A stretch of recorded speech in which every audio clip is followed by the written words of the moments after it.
iPhone, how to turn off two-step verification in Gmail account. To turn off two-step verification in Gmail account on your iPhone, what you have to do is we're going to launch the Gmail app itself and not other app.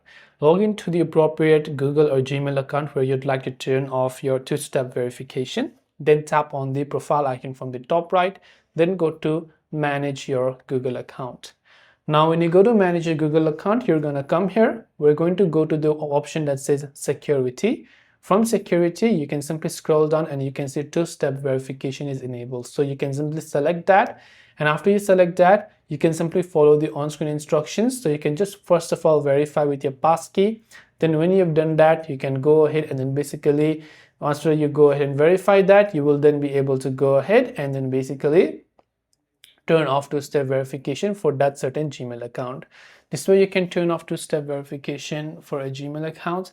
I hope the video helped you out, and if you have any questions, do feel free to leave them down in the comments below. As always, thanks for watching till the very end, and see you soon in our next video.